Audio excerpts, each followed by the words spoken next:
I'm Denise Whillier. I'm the campaign manager for Tom Rutland, the new MP for East Worthing and Shoreham, and I also ran the Adur District Council election as well. I was a branch secretary for a large London local authority for Unison, and I had also worked in the Unison National Office, and I had also been a chief exec, so I was able to kind of explain how all the skills and experience that I had gained in those different roles would be really helpful in terms of formulating a plan and people being able to kind of buy in to my leadership as the campaign manager. The view had always been that it was a strong Tory constituency with a very popular MP, so it would be very, very difficult to win it. And likewise with the council as well, that would be very difficult to win.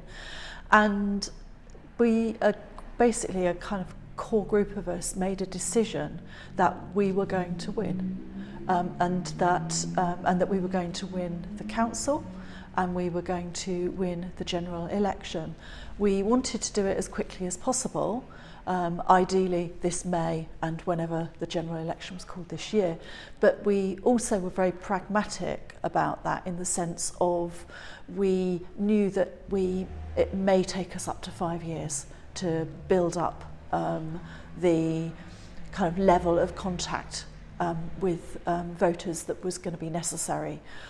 So it started with a decision that we wanted to win, and then figuring out a strategy to make that happen.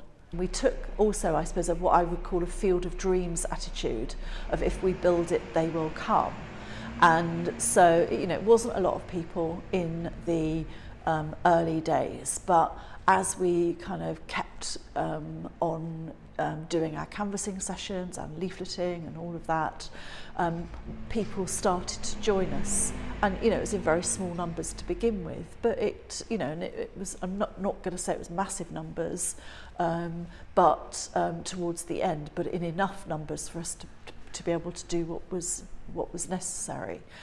So it was really having that belief that people would come if they felt that there was a purpose and a determination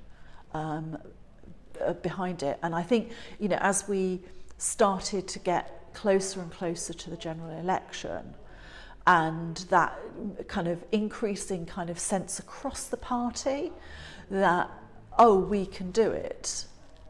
We actually can win and form a government, and it's actually looking like we could win with, some quite big numbers as well.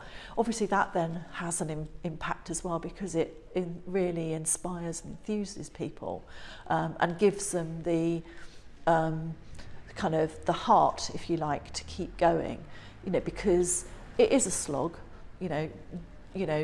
doing countless door knocking sessions, getting out all those leaflets, the get out the vote operation, all of that is an absolute slog. And so, so people have to have a high level of belief and buy-in that it's possible and that it's going to be worth it. And it wasn't like that, particularly at the beginning, other than a small group of us, but it built over time because we just kept the faith that if we built it, they would come. There were a lot of people who didn't believe that we could win Adur District Council, and clearly in order to win a constituency you've got to win a council that represents 2/3 of that constituency. So we, like I said, were very determined that we were going to win the council, but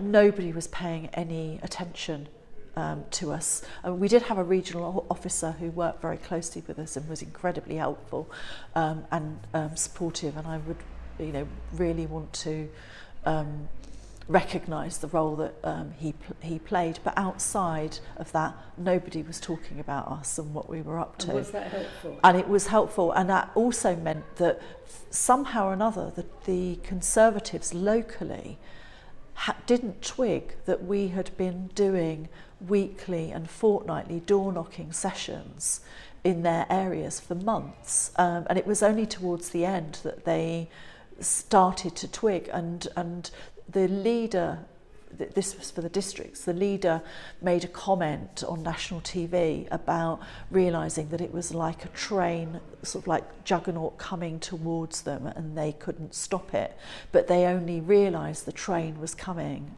at the very last moment.